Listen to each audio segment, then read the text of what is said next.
when I was younger, I was always thinking that it was something wrong with me, why I didn't really felt that I was fitting in. And after I grown older and like more experienced, I realized that it is because the environment is not always very inclusive, and especially not if you are different. Like I tried to like create a road for euphonium that doesn't exist. Hi, you're listening to Conversations with Musicians with Leah Roseman, which I hope inspires you through the personal stories of a fascinating diversity of musical guests. I'm excited to feature Bente Illevold, the internationally renowned Norwegian euphonium player who's carved out a unique career path as a euphonium virtuoso. During this podcast, you'll be hearing clips from some of her albums and live performances, and in the complete show notes on my website, you'll find the links to these specific albums and videos. I first heard about Bente from Katherine Needleman when she asked Bente to premiere a newly commissioned concert piece for euphonium and piano by Kyrese Washington. Bente will be playing the American premiere of this new work at the International Women's Brass Conference right after the release of this podcast in May 2025, and the clip you're going to hear is from the world premiere performance earlier this spring. Bente talked to me about her exciting new Rendalen Low Brass Seminar and ways to address the problems around inclusivity in the low brass world. She also spoke more broadly about music pedagogy and the importance of careful listening and self-reflection, and she stressed the need for authenticity in engaging with our listeners. Like all my episodes, you can watch this on my YouTube channel or listen to the podcast on many podcast platforms, and I've also linked the transcript to my website, leahroseman.com. It's a joy to bring these inspiring episodes to you every week, and I do all the many jobs of research, production, and publicity. Have a look at the description of this episode, where you'll find timestamps and all the links, including different ways to support this podcast. Hello, thanks so much for joining me here today. Thank you for having me. It's a pleasure to be here. Well, you're the first euphonium player I've had on the series. And I know that many brass players will be listening, but, I'm a violinist, and I was talking to our principal trumpet player, Karen Donnelly, who was an early guest of this podcast, and she was saying how the sound of the euphonium is so different from the trombone and she used all these terms I didn't understand. So maybe could we start with the euphonium and why it's not used in orchestra very much and why it's such a great solo instrument? That's a big question, and I don't have like the answer to that question, I think, but I can talk about it the way I see it. And I think it's just like when the valve system was developed on brass instrument, it's like there were desperate need for a big brass instrument that could play chromatically, so the tuba automatically got a space in the orchestra. And for the euphonium, I don't know. I think it's just people that played that horn on that in that time probably didn't have wasn't on the barricade working for the instrument, I suppose. That's the only main reason I think it's not in the orchestra. It should belong there in the brass section, I think. And of course, some composers know that and has written for it historically.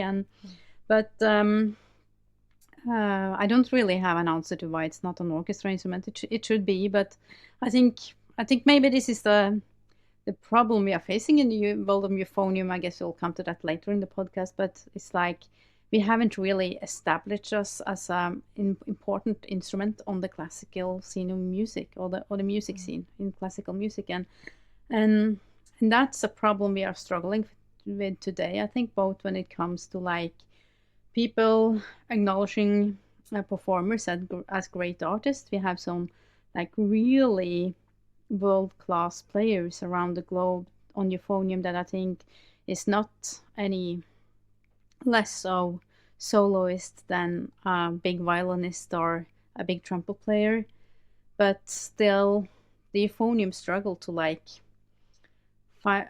sort of gain the respect I think it's neat in the world of classical music. And yeah, I think it has some qualities that no other brass instruments has really. So to me, it's like diamond that is not really discovered by everyone yet.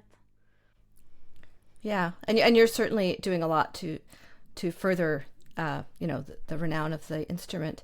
Now, I found out about you through Katherine Needleman, so I hope many people know who she is who are listening, and I did feature her on the podcast a few months ago, and I'll have that episode linked. So she commissioned a piece by Kyrese Washington that you recently premiered as we record this. It's really beautiful, and thanks for sending me that preview of the premiere. Are you planning on recording it anytime soon? It depends on funding. It always comes down to that. I think in this business it's like time and money. That's our big concern. So I have applied for some funding and hope that we will get it so we can record it with pianist Monica that I did the premiere with. It's really beautiful. So I'm hoping we can include a clip for people to listen to a little bit of it from that performance. Oh, sure, absolutely. And it will be a US premiere in May, because I'm going to the IWBC, the International Women's Brass Conference in Hartford, and I have programmed it on my recital there as well. So when is that conference? It's between the I think it's from the 21st to 25th of May. Yeah, I wanted to ask you about the International Women's Brass Conference. That was on my list of things. How important is this for you as an organization? I think it's super important. And this is a very big question. And I don't know how we are going into it, but to be a female brass player, or especially be a female low brass player. And it's a big question again, but for me it's I first went to the IWBC in, I think it was 2017, when it was in New Jersey, and I never felt so welcome at any festival ever. And that was sort of that's what I was hoping for, and probably struggle with for a long time in my career when I was young and a student as well. It's to find a place you feel that you belong, or that people genuinely care about you, and it's not just a competitive environment all the time. And I found that there, and I think it's a very warm and inclusive atmosphere at the conferences, and that I really enjoy being a part of. And I think it's a big need for that kind of environment in our community. Mm-hmm.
So will you be meeting Kyrese, the composer, when you go to the States on this next trip? I hope so. They said that they will be at that recital, or at least will try to come. So I really hope so. Yeah. So Kyrese is a flute player and composer. And I was thinking, I mean, there are some similarities between the flute, even though it's so much higher, but the kind of fluidity you can achieve on the instruments. Yeah, absolutely. And I think, but it comes down to the ideal on how you want to sound as well on the euphonium, and like what kind of qualities you put on your top priority list in your playing. And I think what is super cool about the euphonium, at least the way I see it still, is that we don't have globalized sound. We still have very different ways of playing this instrument depending on where you're from, actually. We have like a very specific American tradition on the euphonium, a very British one, and maybe sort of a Nordic one, and then I would call it like a Central or South Europe one. That's like the main, in the Western world, main. And those styles are very, very different, and focuses on very different qualities. And for me, it's like my top priority is always in my playing is the sound. And if you don't have a great sound, you have nothing, in my opinion. And then it's like what you call them. You just refer to like the flow or the flexibility, the ability to just like play very fluently. But at the same time, it's very hard to do that on euphonium, because if you listen really carefully, you can hear a lot of playing out there that is not really well centered. So it's just like I can say it's very easy to cheat on the euphonium as well. I will say it's very to be honest, I think euphonium is a pretty easy instrument to get to a certain level on. It's like, yeah, when you start playing, probably, honestly, in my opinion, euphonium and saxophone is probably the easiest instrument to start on. But to like come really good is of course hard. But I think, yeah, you can fake it and it can still sound pretty good for those who are not trained to really listen on euphonium, in my opinion. Yeah. In Kyrese's Sonatine de Larmes, the Sonatine of Tears, you premiered it in a part of a program that you called "She Sounds Like a Girl." Yeah. Because this is what we hear. Yeah, and that's it's been a long process for me to really, as I said earlier, I struggle a lot with like finding my spot or like finding a community I felt I belong. And when I was younger, I was always thinking that it was something wrong with me, why I didn't really felt that I was fitting in. And after I've grown older and like more experienced, I realized that it is because the environment is not always very inclusive, and especially not if you are different. Like I tried to like create a road for euphonium that doesn't exist. And the strange thing is that though I have a lot of support also on my field by other euphonium players, I also meet a lot of resistance from other euphonium players that doesn't like the way I speak about the instrument or the way I play it or what I play. I'm playing a lot of music that not so many other people play. I came to this conclusion when I was in my master's. It's about 10 years ago now, and I realized that like, why try to like, okay, if you're going to like trying to make a career on the global scene, global brass scene, then why try to play the same pieces that everyone else play?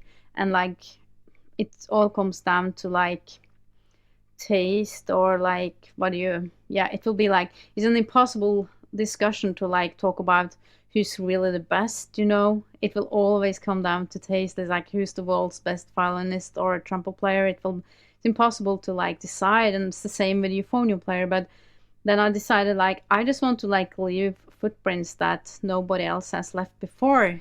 And I think that's also for me, that is also like, it's about having an artistic mindset that has to be creative. And like, if you look down the music history, is like people that have really made a change, and isn't the people that just follow the crowd. It's like you have to, as an artist, I feel you have the responsibility to also provoke, not only like do what the rest is doing and play the same pieces or work on the excerpts. I think it's like we really need, and especially on the brass scene, in my opinion, because I find it a bit conservative, to be honest. We really need people that are, playing in a different way, doing different repertoire, being more crazy. I think we really need that, and take risk. I think it's like to achieve something great, you have to go outside the comfort zone. Like great things has never happened inside the comfort zone, like on any field in the world, I think. Yeah. I was thinking about your duo with the percussionist. What's his name? Anders Kregnes Hansen. Mm-hmm. So you've done quite a few projects. You have an album. Do you want to speak to that collaboration? Yeah, and we are having great plans for the future now, and we have a lot of new music waiting for us to premiere and record a new album. Hopefully it will be done in 2026.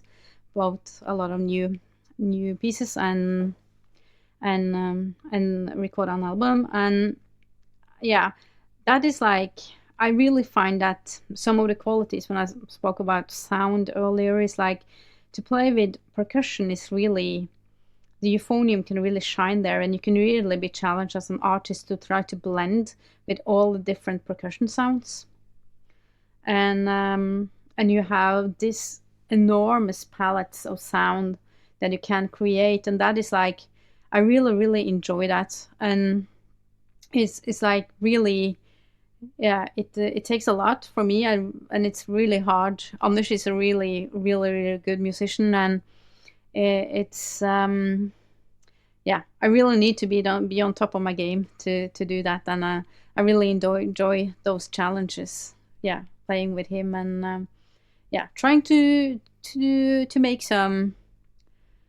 There has been, of course, several percussion, and there is percussion and euphonium duos still also in the US, quite good one. But it's like doing big serious repertoire and like creating new stuff again. It comes down to that, and like really leave your mark. And that is what Anders and I'm trying to do. And we're really lucky that we got actually what is called ensemble support from the Norwegian state this year. So then that's also like a great achievement, that they noticed our work and really appreciate diversity we bring into the Norwegian music scene. Mm-hmm. I was hoping we could include a clip from some of what you've recorded with him. Like you have the latest album with music of I can't pronounce these names. Stig Nordhagen. There we go. Would that be okay to include something for people to hear? Absolutely. Yeah. So I think it's I think you can include something from the Euphonium Concerto, the trio with the piano and Anders, or you can also include some with the string players. I think the second movement, especially from the main title piece, Baut, is really cool. Yeah. And also a lot about the coloring, and you really don't know what instruments that are playing at some points on that. And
And I also want to like add in that for me it's recording is it's very cool to do an album, and it's sort of like it's the modern portfolio or CV, we can say now.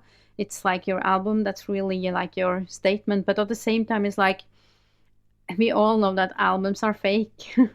It's like it's a lot of the big companies are like the edits are so enormous. It's like yeah, I asked when Anders and I recorded our first album, I asked the producer like, how many cuts do you usually have? And then he said it was like usually 1,500 cuts on 1 hour music at least. And yeah, and all like the mastering and like sound edits and different things. And but this latest album and also my solo album that is not completely on streaming platform, the COVID album Alena, is like recorded on a different company. It's called Authentic Recordings, and that's a young producer and a very very small label from in Oslo. And the philosophy is to have authentic recordings, and the philosophy is like you record a whole piece 3 times, and then if you don't have everything, you do like small takes, maybe like 20 bars, and that's it. Because it's like and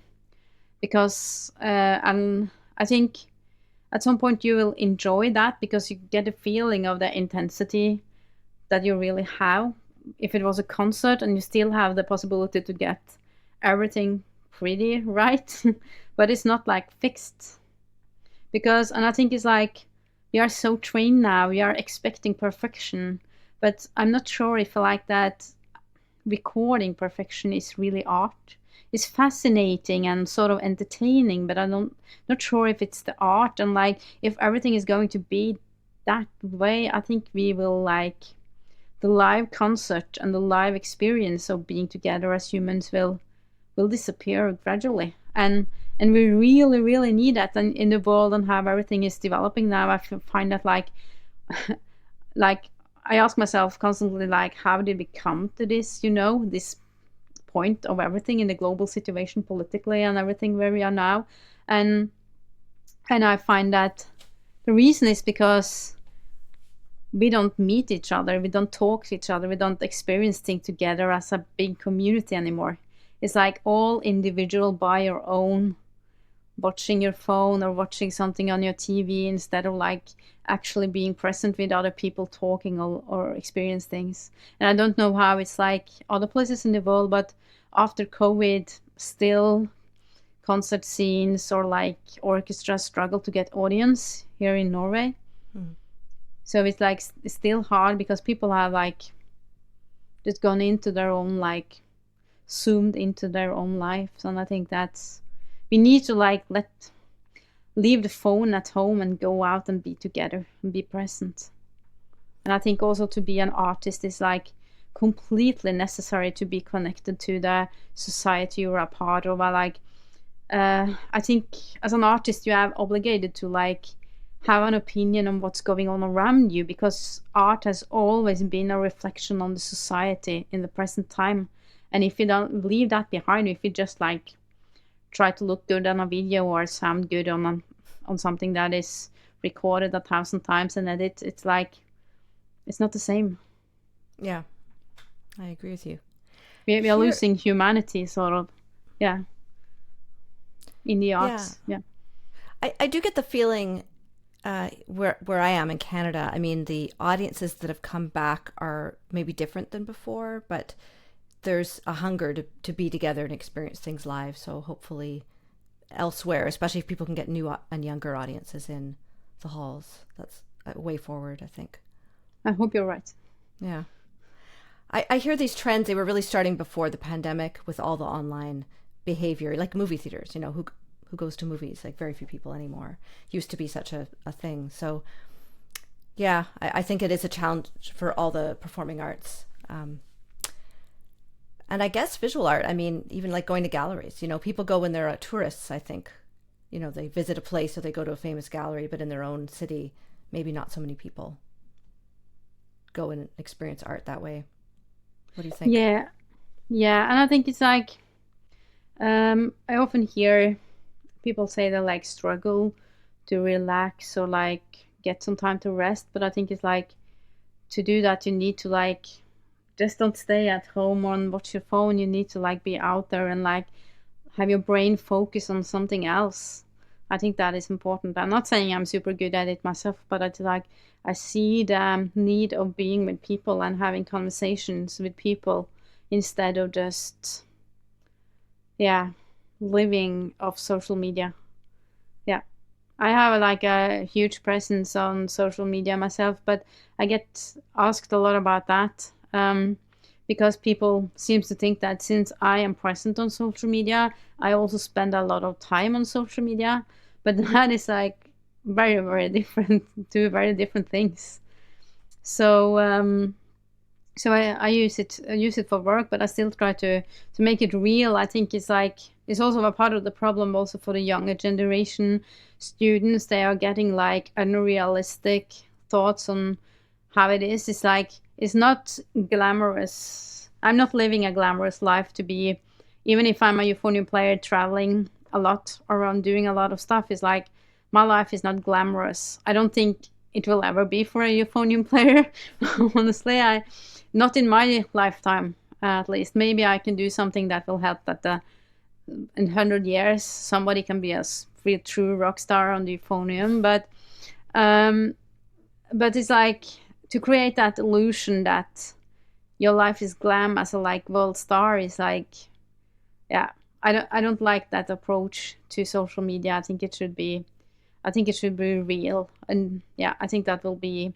Then it could also be beneficial for students, and it could be like more for education and them for really learn instead of just getting like idols that they like want to be like. I see that tendency a lot when I travel around and teach. Yeah. Mm-hmm.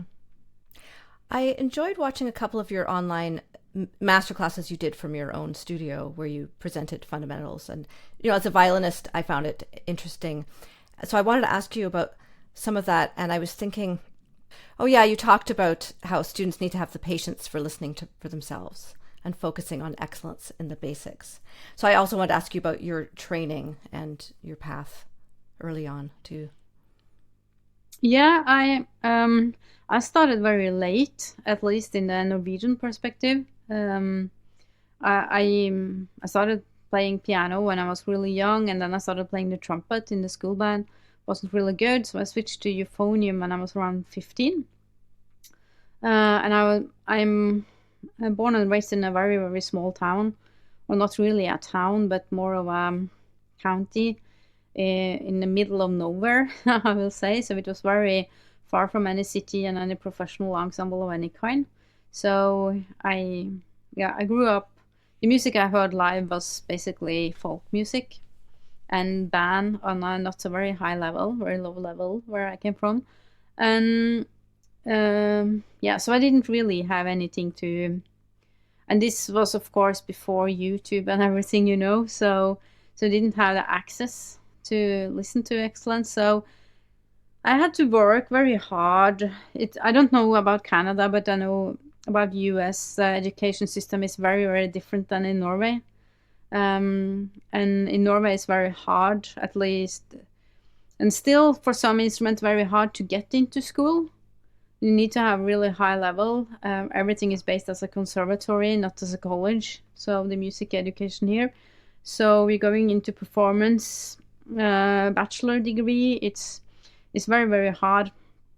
And when I was accepted at the Norwegian Academy of Music in Oslo, it was like 4 years since they last accepted a euphonium player into the school in bachelors.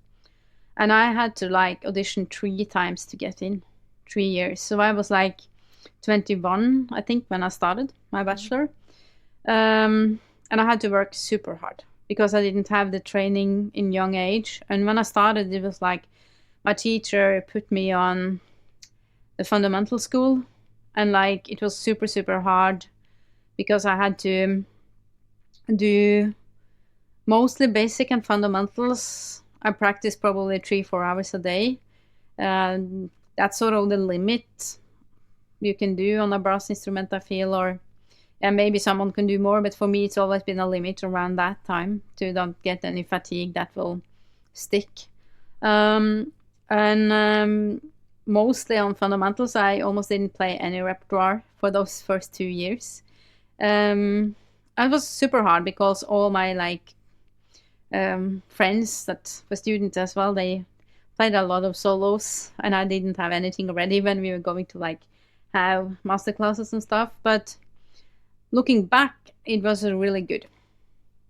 It was really what I needed, and I feel like now it feels like a global trend, to be honest, that people are skipping that work and going to repertoire, starting maybe on high school, just working on repertoire and staying there, and haven't really learned the fundamentals. And then, you spend so much time learning the repertoire because it's actually, you don't have the skills, you're just learning one piece at the time. It's a very different pedagogic than an approach than I think. I think you should learn to play the instrument, and then you have to always play repertoire on the level you are. The repertoire, in my opinion, is the repertoire should always be easier than your fundamentals. Mm-hmm. So you have you have the sort of, you need to, I don't know the English word for this. You need to have energy and focus left to think about the musicality, sound, intonation, all that. And sometimes you hear students just barely being able to come through their recital, and then you haven't done your fundamentals, and it takes time. But it's we all know that it's 10,000 hours, right, of practice. That's the minimum. Probably I have 20,000 now or even more, and that's just what it takes. And it's I don't have any talent, or I don't have any talent on the euphonium. I think I have, my family was many people in my family on my father's side was musicians, or everybody played an instrument, and some of them pretty good for their time, or for the place they were from. A lot of them went to Oslo and studied music. My siblings, or my grandfather, and also my grandfather. And now I think I can see that I sort of have a talent for phrasing or understanding or putting passion into my playing. But I will say that it's only the last 5 years maybe I've been at a level where I really can use that ability. Before that I wasn't good enough on the instrument, So I don't think it's musicality isn't just to put in the instrument like that. If you don't really, your instrument need to be so automatic for you, so we don't really have to think what you're doing technically or physically. It just have to be there as a reflection. I tell that a lot to my students. I feel playing the euphonium for me has been sort of a travel in real learning your basic instincts in the body, because you are doing so much that it's so not natural for the body, and you need to sort of relearn the body to not react in the natural way, but react in the way that is beneficial for the playing. Could you be more specific about that? I'm curious where you're going with that. It's very basic. For example, tensing up when you're out of breath, because that's very, very common. And when you tense up immediately, you will ruin your sound. So force yourself to stay calm. That's very working against your instincts, right? And also when you are super out of breath and you want to just take an inhale like that, you need to learn to take a deep breath automatically. That is your reaction. And when you're starting on a high note, and it's very natural to tense up and aiming for the high note, you're still feeling grounded, working with your diaphragma. A lot of physical stuff, I would say, to sort of relearn the body to do different things than what is natural for us. At least that I would say is it's been that way for me. Yeah, and about fundamentals, I mean, myself, I've been a professional violinist for over 30 years, and things I took for granted when I was younger, that I wouldn't lose these things, you need to relearn things, or things start to change in your technique. So I'm always, reevaluating and working on basics for sure. Yeah, and I feel it's like sometimes when I'm in sort of a hurry, or I have periods where I have so much repertoire that to get through everything in like 3 hours a day, I don't have so much time. I will do like 5-10 minutes warm up and then just go to the repertoire because it's needed. And I feel that those periods, I don't really get any better, or I'm not like developing like a healthy way of playing. And after a while, I feel my fingers are sticking. And yeah, so always when I have the time, I do. Still today, for example, I do almost 1 hour of basic every morning. Start with that when I have the time, and especially when I'm on tour, because it's like I say to people, it's like when you're touring, that's when you lose the shape. You need to like work really hard to be in super good shape when you're starting a tour, because when you end the tour, your shape will be very bad because when you only played concerts, and that only takes things away from you. It doesn't give you anything, sort of, when it comes to we have this term in Norwegian, what we will say is like it's fresh made. You need to keep it fresh all the time. If you like leave it for a week, it will drop very, very fast. Yeah, I can relate for sure. I really want to say a few words about the Notturno Lockdown Lullaby. If you have it's so beautiful, yes. Yeah, because you probably want to use something from that, I assume, or I hope. Yes. Yeah. So I just want to say a few words about a piece that I'm very, very happy with, or like I'm very proud of being able to premiere. And it's a very beautiful piece written by a Norwegian composer named Markus Paus. He's one of the finest contemporary composers we have in Norway, and he is actually not very typical contemporary, not very experimental, but he is, yeah. Really check out all his music. And this piece he wrote for me, the first he wrote for me, is called Notturno Lockdown Lullaby, and it was written during lockdown, of course, during COVID. That was like, for me, I commission a lot of music, and I find it very like, it develops me a lot as a performer, because by learning new music, I learn also a lot about, when you ask another instrumentalist to write for you, I learn about their way of understanding written music.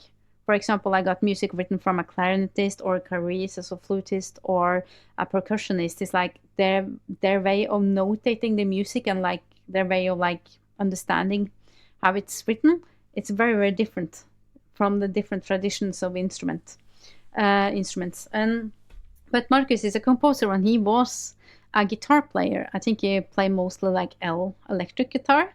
He has like never ever played a euphonium, but when I got that music, it was just playing the first phrase. It was like, I was like, he has catched the like main thing about the euphonium, like how the euphonium really can sound, or like how I wanted it to sound. And it's like, I don't know if that was because he has listened a lot to me earlier, or he has listened a lot to euphonium. I don't know. I haven't asked him. I should ask him about that. But he had really like, it was a spot on, like, this is the euphonium. This is the way it should be played, and like how the music should be. It was like perfectly written.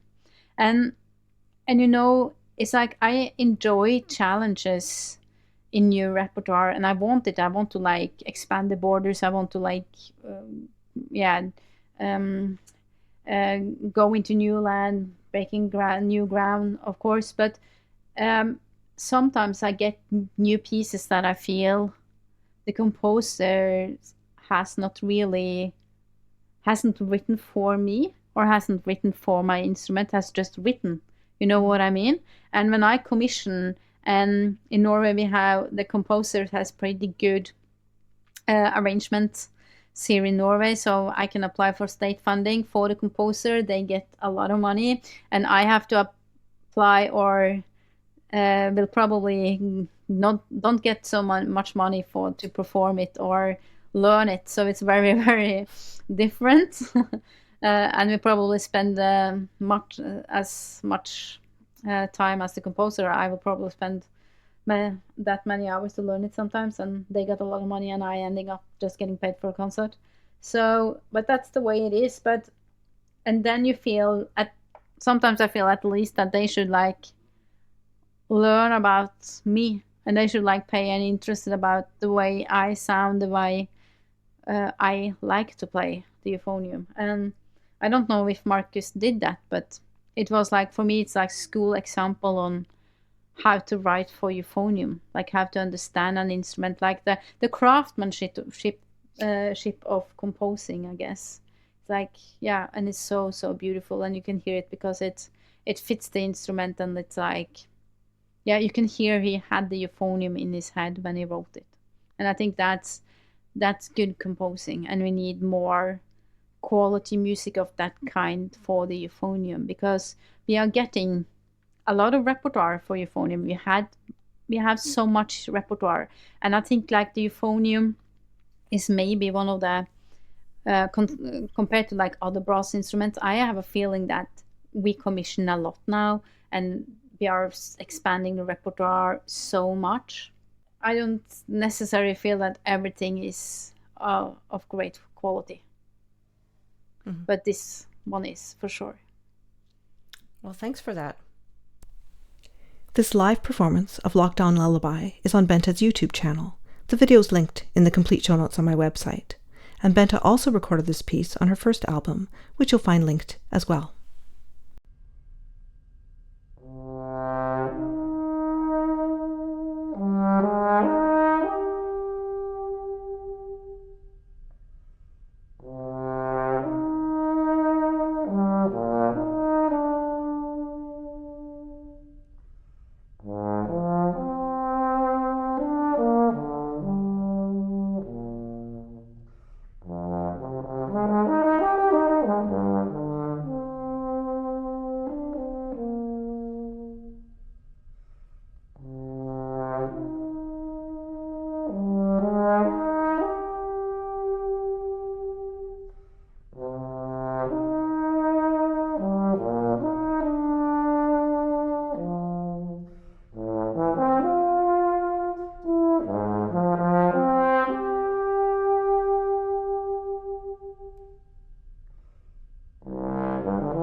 You're a composer as well as arranger.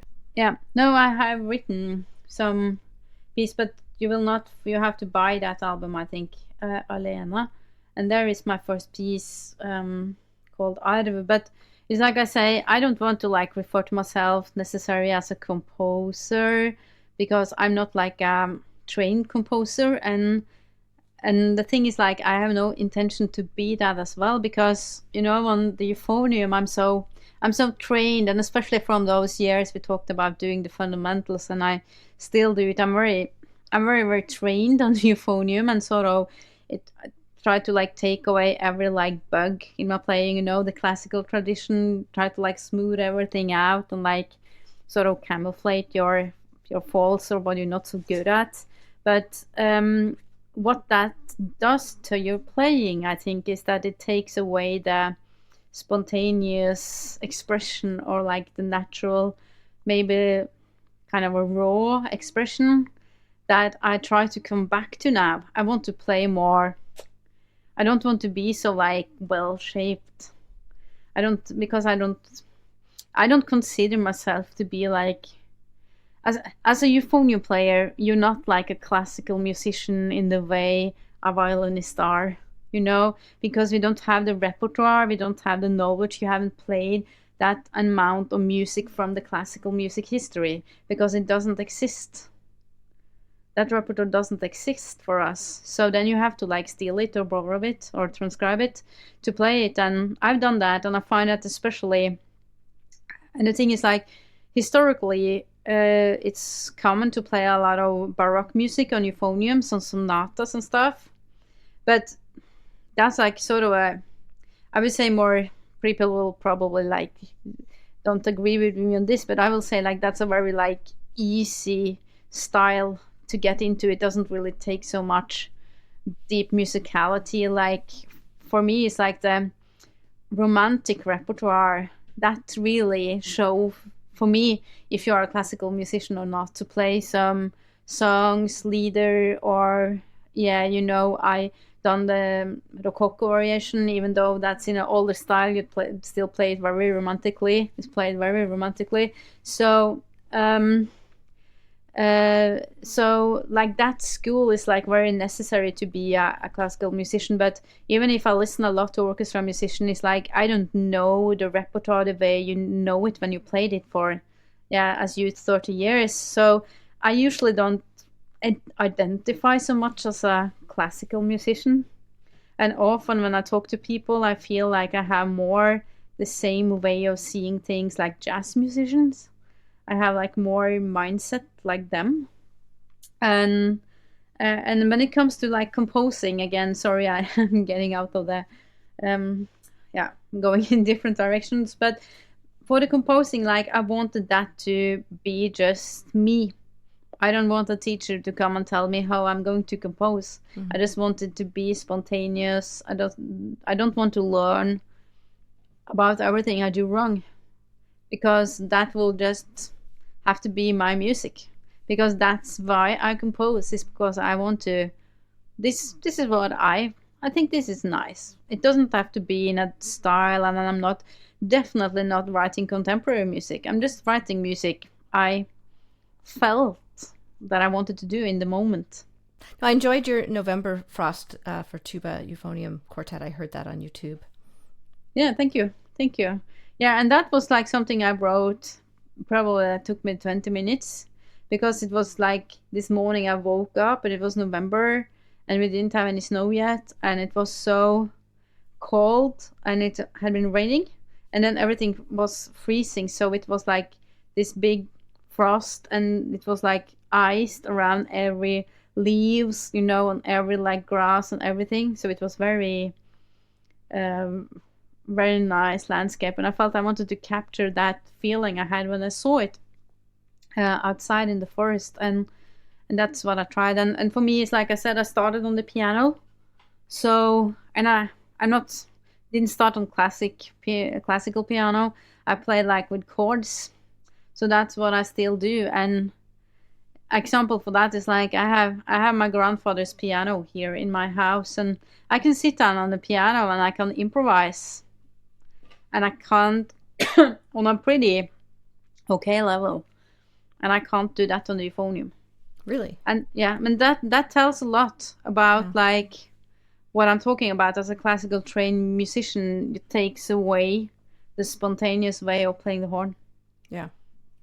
Or like I can like sort of improvise when I on the euphonium, but I catch myself like after 3 seconds thinking about what key I am in, like what scales I'm playing now, what I'm going to do next. Like that turns on automatically. On the piano, I'm just doing. And that's the same with composing. So I don't want anybody to touch that because I want to leave it, because I sort of missed that way when I started at the academy on my bachelor. It was like my teacher was like, you can't do that, you can't do that, you can't do that to me. So he like took away all of that spontaneous things in my euphonium playing. And when I was done before my final concert after my bachelor, 4-year bachelor, he said like, now you need to like bring it back. Now we need to like just play with expression.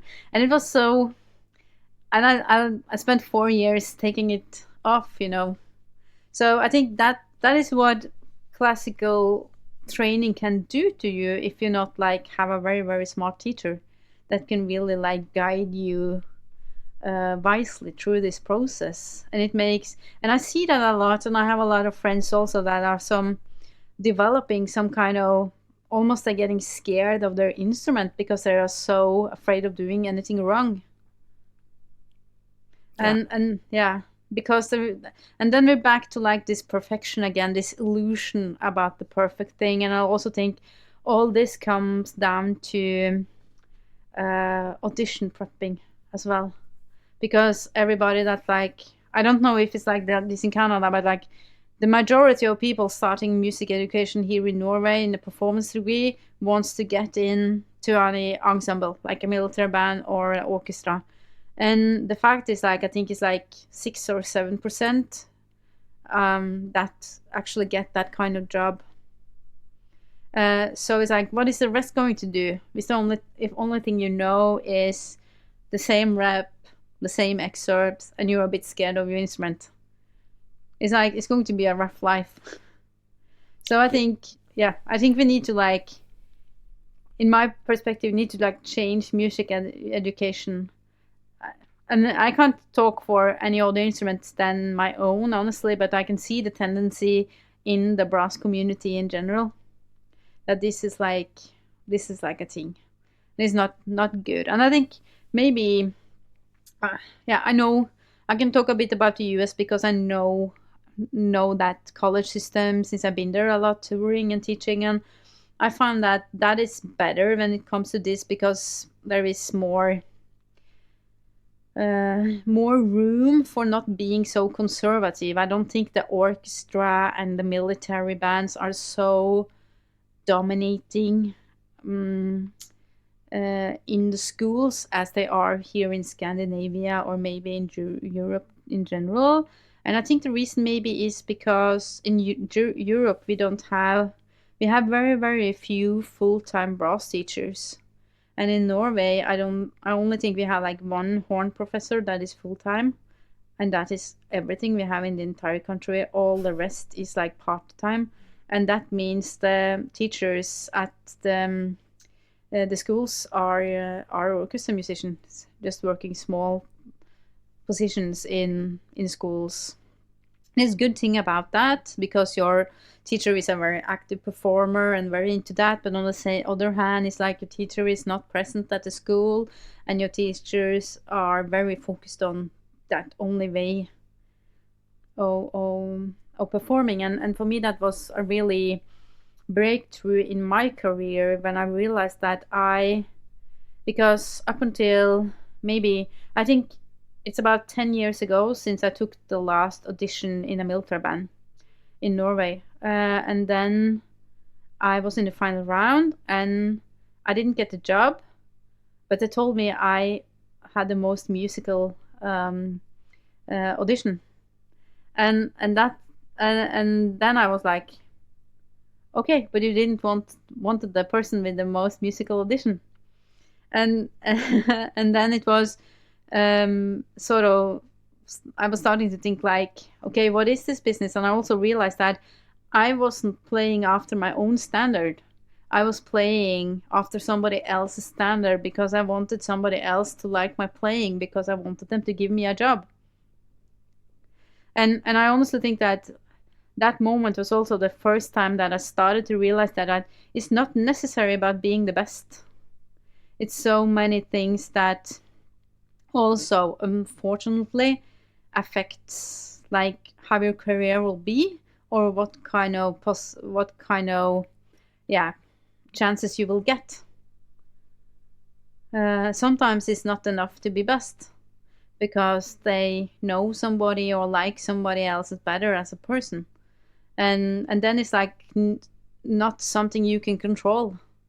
So that's also when I decided that, okay, I want to like have a career and have a life that I can be in charge of, I can control, and like how can I develop that? And yeah, here I am, and of course it's like it's been a wild ride, and I've been working so hard. I don't think people have a clue, honestly. And how many hours of practice, how many hours of administrations, and yeah, and contacts and everything. But also like people will like you if you're nice and you answer emails. I think that's important to say. So yeah. Hi, just a quick break from the episode. I wanted to let you know about some other episodes I've linked directly to this one, with Katherine Needleman, trombonists Hilary Sims, Naomi Moon Siegel, and Douglas Burden, and trumpet players Karen Donnelly, Stephen Burns, and Chuck Kopanis. It's a joy to be able to bring these meaningful conversations to you, but this project costs me quite a bit of money and lots of time. Please support this series through either my merchandise store or on my Ko-fi page. You'll find the links in the show notes. For the merch, it features a unique design by artist Steffi Kelly, and you can browse clothes, notebooks, mugs, and more, everything printed on demand. On my Ko-fi page, you can buy me one coffee or every month. You'll also find the link to sign up for my newsletter, where you'll get access to exclusive information about upcoming guests. Finally, if you're finding this episode interesting, please text it to a friend. Thanks so much. Like on your first album, you have this composition with Fixed Media, and it has these, is it an acronym, DSDHT? What is that? That's written by a Norwegian composer named Rune Rebne in collaboration with a Swedish computer engineer called Ludvig Elbaus. A compressed way of saying Den største dårlighet, which is a name of the Norwegian folk song the entire piece is based out of. Oh, okay. Dusht, it will be. I pronounce it dusht. So it's a very, very cool piece. I like to pick it up and play it. Once in a while still. I played it last fall in Italy, and we'll bring it to the US in 2026, I think. And I'm doing a pretty big solo tour then. So yeah, that will be cool.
So you're your own manager?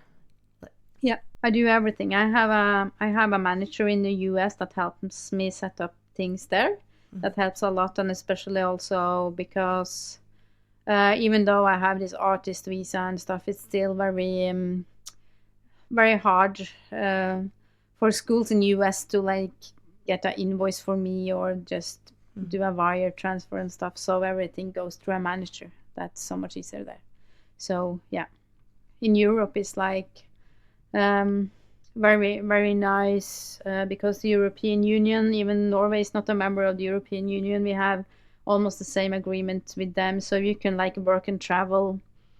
It's allowed to work and travel in all the countries, and like, yeah, very easy, free bank transfers and everything. So it's super easy.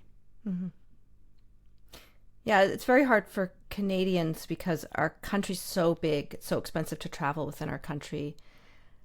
And it's, of course, but before we had the present troubles, even to go to the States, it's very expensive for the visas and all that to work there. So it's quite, and you know, to go anywhere else, like we're so isolated in this huge country to get to Europe or. Yeah, it was quite a process and a lot of money to get a US visa. Mm-hmm. And I also like, I really would like to come to Canada, but I also saw it's like it will be the same process there to like get there to work. And yeah, so it's it's a lot of money and a lot of effort. Now you're in a duo with an American tuba player, David Earll. Yes. And you did a recent tour with him, and you had an opportunity to visit the Grand Canyon, which is one of these places I've always wanted to go. What was that like? You know, sometimes Americans, so like things in the US, I feel it's like a bit hyped, honestly. But to say the Grand Canyon was beyond my expectations. It was unbelievable. It is like, it's a must see. Yeah, it's like, and I feel like to experience like great nature and like those kind of wow experiences, like that change you as a human. And you know, early in music history as well, like the arts and like the experience of nature were really closely connected, and it was saying they were like the same kind of experience, like an aesthetic experience, and I can really say it was that to me. Yeah, so that was really, really amazing. Absolutely. So now the Northern Lights duo, we've been going for I think we are like 7 years now, or 8 years, and yeah, still going strong. Dave is coming here in June, and we are playing a few concerts, and he will be with me on the sort of pilot edition of my festival that I will try to start in my hometown, Rendalen Low Brass Seminar. Yeah, that's a wonderful initiative. So where do you see this going in the future as you develop it more? No, I like to have what we call in Norwegian hairy goals, meaning that, yeah, really, really big goals. So I want to like bring world-class low brass players to my hometown every summer, and hopefully we'll bring the entire world brass environment in Norway, and after a while Scandinavia there. And it will be like develop into a week-long festival.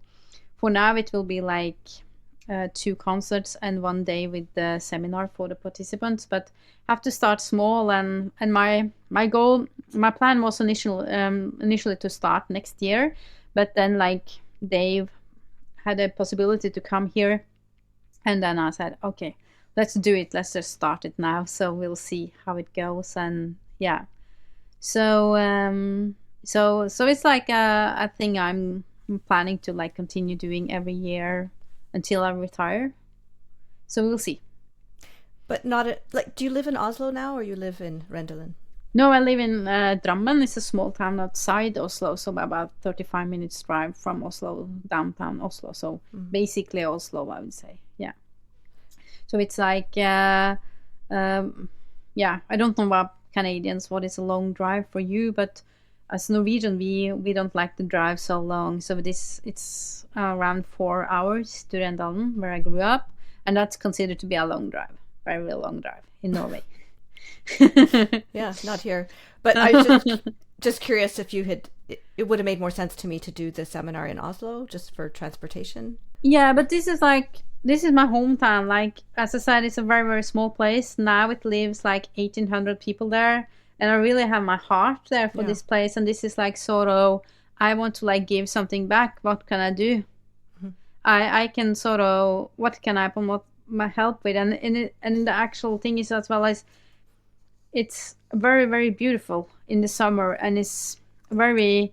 It's not located with the coast, so we don't have the fjords, but we sure have mountains and pretty easy access, and it's possible to get some pretty spectacular hiking without walking for 8 hours. So my plan after a while is to like include some hiking, maybe include some bike and a boat experience on lakes, and traditional food, to include that, so it's sort of more like a culture thing as well. So it will be like a package that can also like help the general tourism and like other small businesses in Rendalen. That is what I hope. So we have to see, and we have to get some support, and it will develop. But I think I'm optimistic. I think this will be realistic. I have a great network, like people has already asked, like, can I come? So some pretty big names. So I think it will be very easy to get some big names there. It will be in the beginning probably harder to get participants.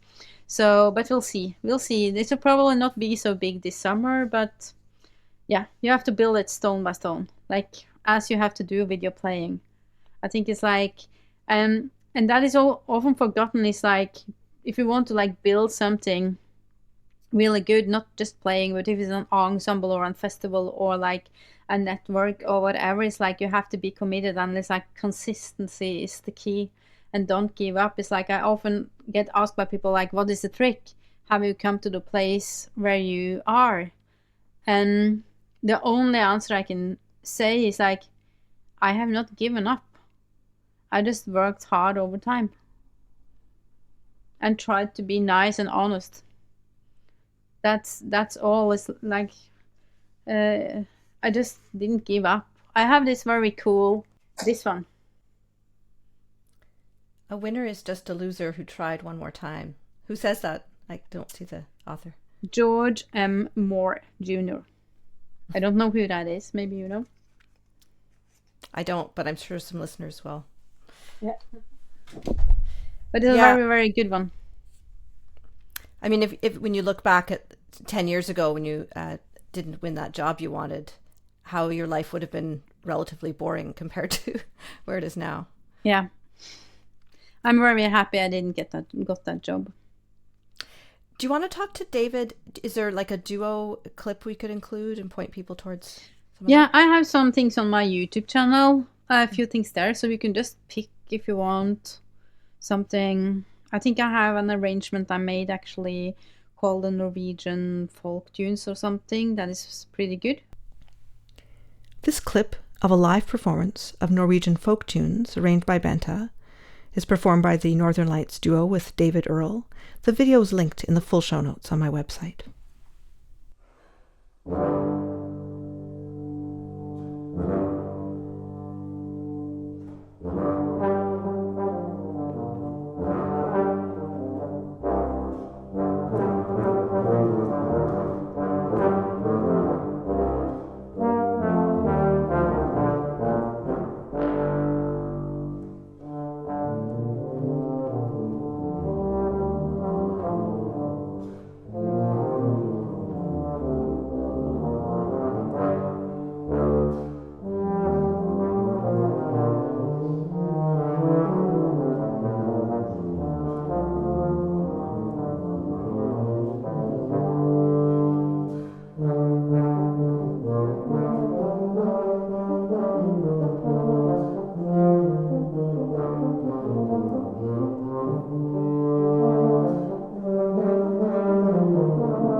So in terms of inclusion in the low brass world, I know you had a recent decision that you were very public about not to attend the recent International Tuba and Euphonium Conference in Spain.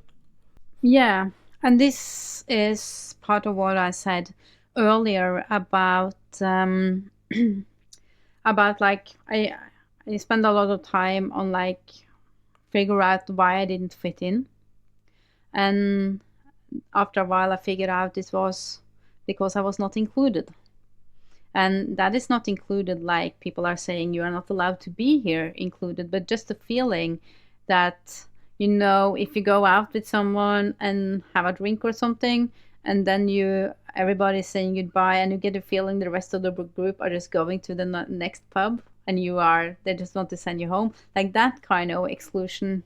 And also I recently read or started to read a bit about gender theory, and then I realized that that feeling of not belonging is also about how we are taught and raised. And it's like, as a low brass player, euphonium player, I only heard about men that play the euphonium, men that are great, and that was until I by myself discovered Gail Robertson and Laura Lineberger in the US. And they also, like the first time I met them at that IWBC in 2017, they were like so warm and inclusive, and they automatically welcomed me. And then I felt like, wow. And I think honestly that was the first time I met some euphonium players that I felt I could trust.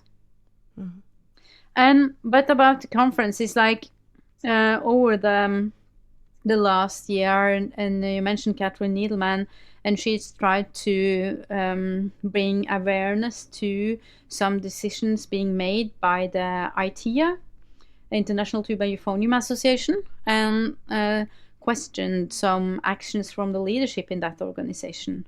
And I totally support Katherine on that, and I reacted very strongly on how the leadership responded to her, because there were no willingness to go into a discussion. They were just like saying, I will not discuss this. And for me, that is like breaking one of the fundamental things about living in a democracy or being a democratic organization. And that is that every voice shall be heard. And the goal is not to agree on everything. There is no like one way, but it's room for different opinions. For me, that is the democracy, basically sum it up. And that's what we live in, and that's what that kind of organization is.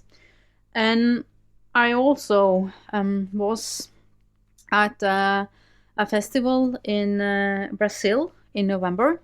First time for me in Brazil. Great. Was a very emotional and a really eye-opener experience for me to go there and also see all the joy and the great community they are building there on low brass. Some extremely dedicated people are doing terrific work there.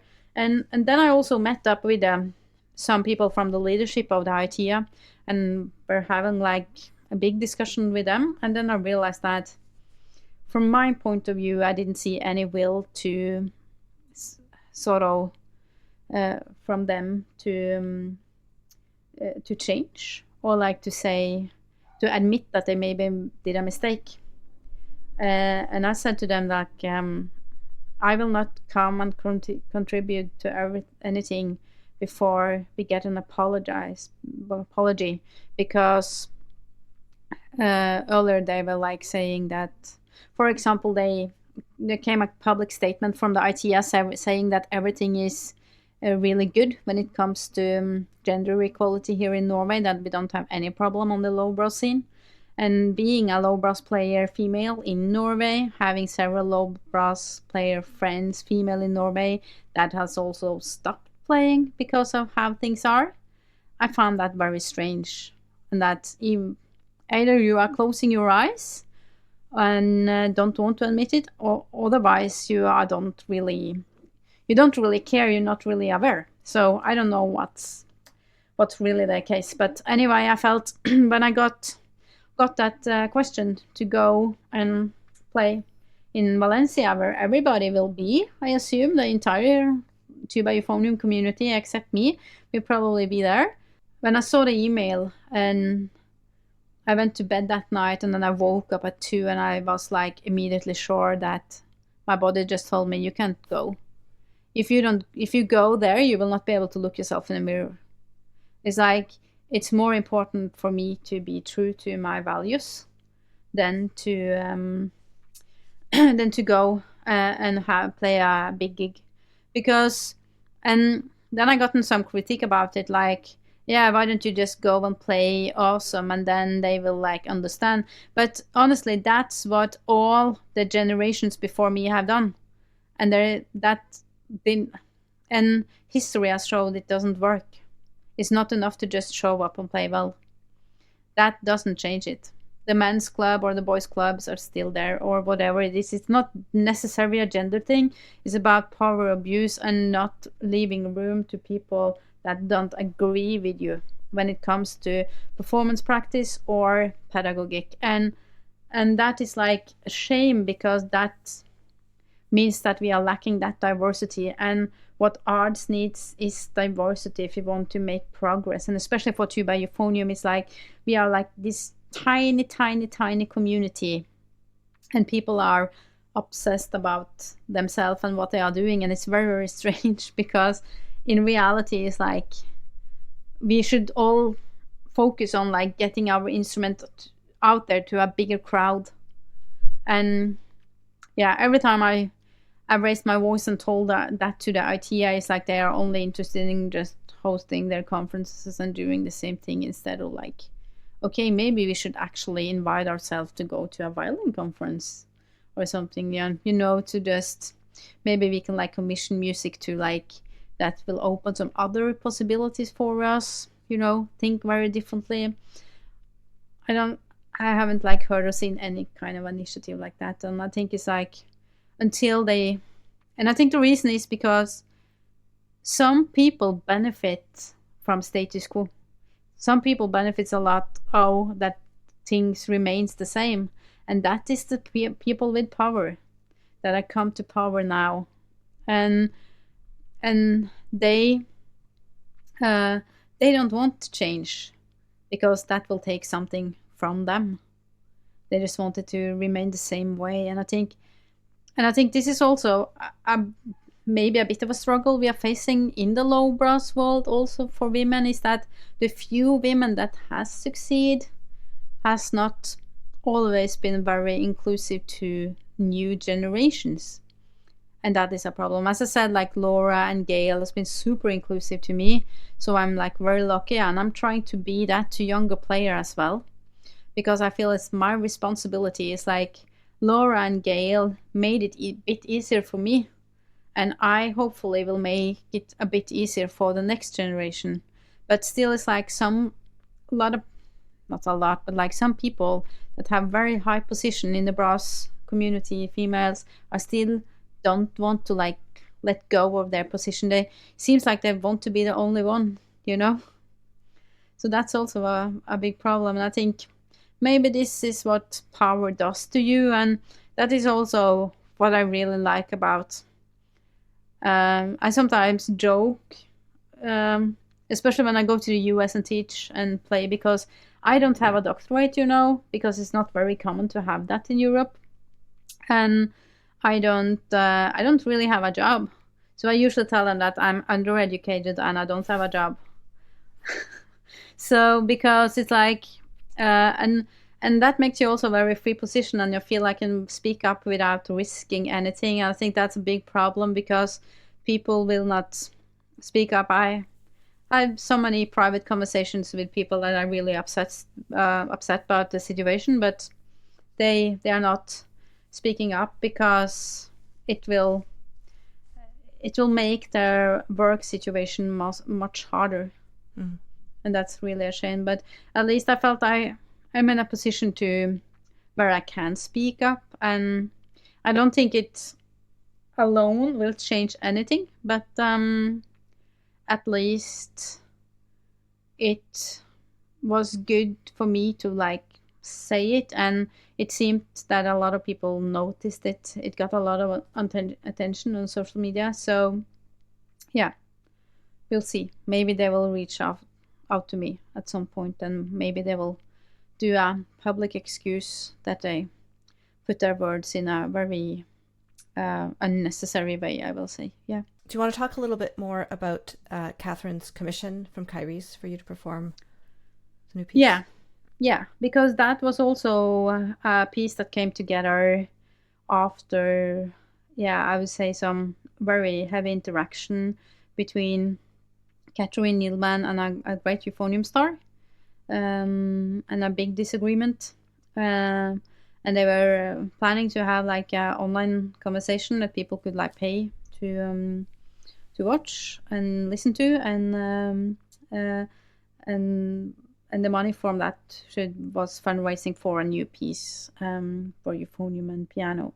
And I was asked by Katherine if I wanted to do the premiere, and of course I wanted that, on the same time knowing that that will make me an enemy to some very big names on my instrument. But still, I felt it was very easy for me to say yes, because again, I felt it was a morally right thing to do.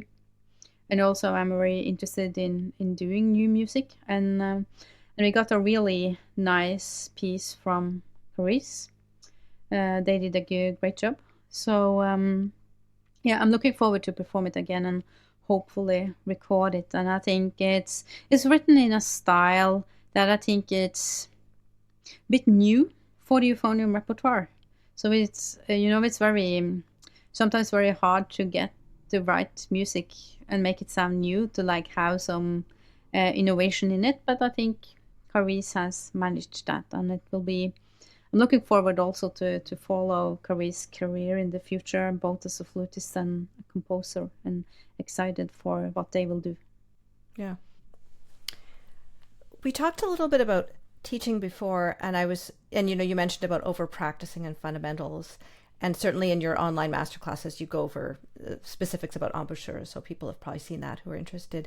But I was curious about the angle of encouraging creativity and expression from day one with students. So you do quite a bit of online teaching as well as in person. So what kind of things do you do to foster that with your students? Oh, that's a big question. When I was in my master's, I had to spend a lot of time, or I spent a lot of time recording myself. And I did it in the way like, I've always been like a morning person. So I got into school very early, and then there were always like some good rooms available, so you can reserve it. And then I stayed maybe for 5 and 6 hours or in a room, and where I practiced and where I recorded, and I immediately listened back. And the reason I did it was because I realized that I had to make my brain and ears have realistic, being able to like really hear what I'm doing. Because your brain thinks you are doing so much more than what you're really doing. So I needed that to be more on track. And as I tell my students now, it's like still not on track. And that's why I record myself still. And that's why I have an Instagram profile recording. It's not because I want to upload stuff, because I actually use it in my practice. It's like those videos are more for me than for my Instagram followers, really. It's like I'm not, you understand what I'm saying? I'm not creating content. I'm using the things I am actually doing for myself. To really like have people understand that, because I think this is the big hurdle about for a lot of people, and I think like to train yourself to like what do you really hear when you hear, and what do you really hear when you listen to your own practice, and to raise that awareness. And it's like often I do this just small test with students. Is like I ask them to close their eyes for like 10-15 seconds, and then I say, okay, we're going to listen to all the sounds around us now, and you're going to tell me, count how many different sounds you can hear. And usually I find myself hearing 2 or 3 more sounds than all the students every time. And I think that's like, what do you really hear? And I think and that's kind of a quality I try to implement in my playing, is like really are you really like playing in the center of the notes? Like, how is your legato? Can it be better? It's like, how are you really shaping? How are you coloring this note? Like, how expressive is this playing really? And I constantly try to push myself on that every day in my practice, and really have that kind of awareness, that kind of, I often say that like my practice room is my research lab. That's what it really is. And I try to for the students, it's like, I don't think this is really something you can learn. You can just or like learn people in the way to like tell them, but you can, as a teacher, you can just encourage them to do it and try to make them understand why they should do this and like commit to this way of practice. And that's why I feel it's like, I'm feeling real bad when I say it, but I almost never listen to euphonium music anymore. And it's like, I can listen to maybe like 5 bars, and I'm not saying that I am better. Maybe people will say the same about my playing. I listened to 5 bars and then it was so boring. I didn't I didn't want to listen anymore. But because I feel it's like, I hear a lot of, and this is not only euphonium, but in general, I hear a lot of music being played, especially classical music, that I don't believe. Like, you have to play in a way to make people believe you. And the first step of making other people believe in your playing is you have to believe it yourself. And then you have to do this kind of mental process, or like not mental, but intellectual process, like understanding the piece. And I feel, again, a lot of students these days are so in a hurry. They just want to play it. And they don't really care how it sounds. It's just like, click it off, put it on my resume that I played this piece with an orchestra, I've done this recital. It's more important to do stuff than do stuff with quality. And of course, I feel that same way with myself and my performances, but I'm an adult, like, I need to make money.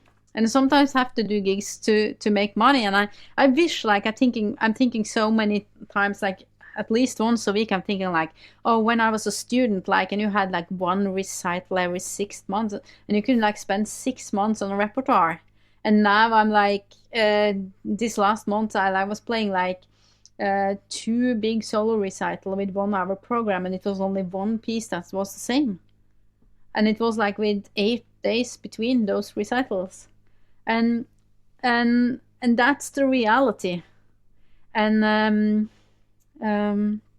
then sometimes you don't get everything up to the level you really want, but to have that kind of commitment to like always go for the quality and like push yourself, and don't, again, I said like, I stopped playing after other people's standards and I find my own. And like, I often think like, I will never come to the place where I'm happy, with my playing. I will probably die before I reach that level, because it's like, it's a lifelong process, and it's like, it's so much to learn on this instrument just standing behind my back. And it's like, I am so far away from reaching this instrument's potential. I'm not even close. It's so much left. And yeah, I'm not sure I'm going to make it like to a level that I'm really satisfied with. It's like, and I feel it's like, that's kind of the development, and it's like a constant thing. It's like, I don't practice to like keep the level. I practice to become better, and hopefully I will maybe be able to have progress, if I'm lucky, maybe 8-10 years more of progress before I have to like settle on just keeping the level.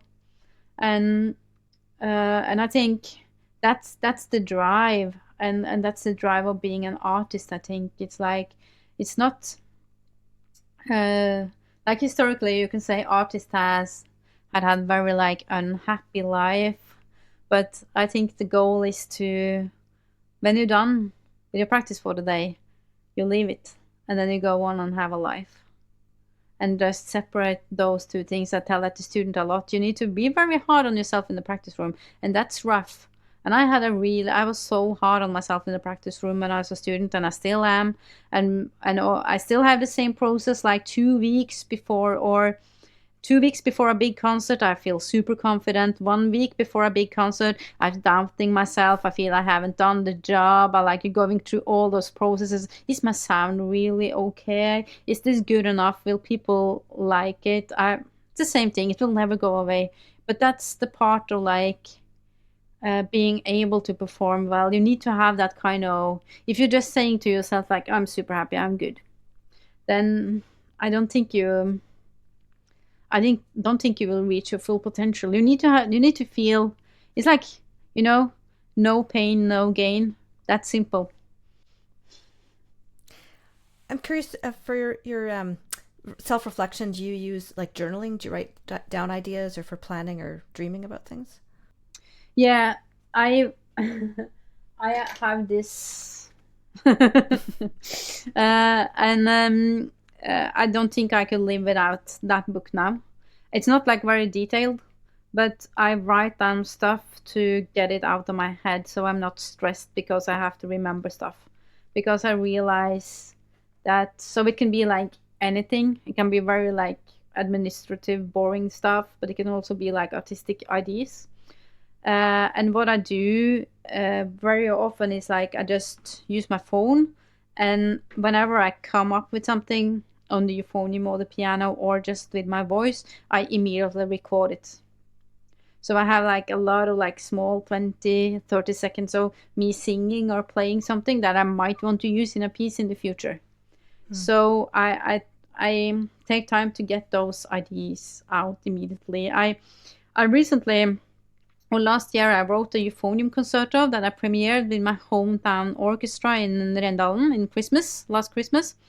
And that piece was made entirely like out of me having like 1.5 years with small teams on my phone. And it took me like 14 days to make that into a 26 minutes euphonium concerto. Just put it in writing it out. But then everything has just been in my head, and I found that that's the way to really also be creative. For me, it's like I want to have things, I want to know it very like far, so I can plan it very like far ahead, but I'm not like working on it, but it's just there. And then I realized more and more that suddenly it will click. It will come to you. And the more time you have, the longer perspective, the higher chance that you will come up with something that is quite good. Just like leave it there. But yeah. So, yeah. But I also think I'm very lucky. School and everything has always been very easy for me.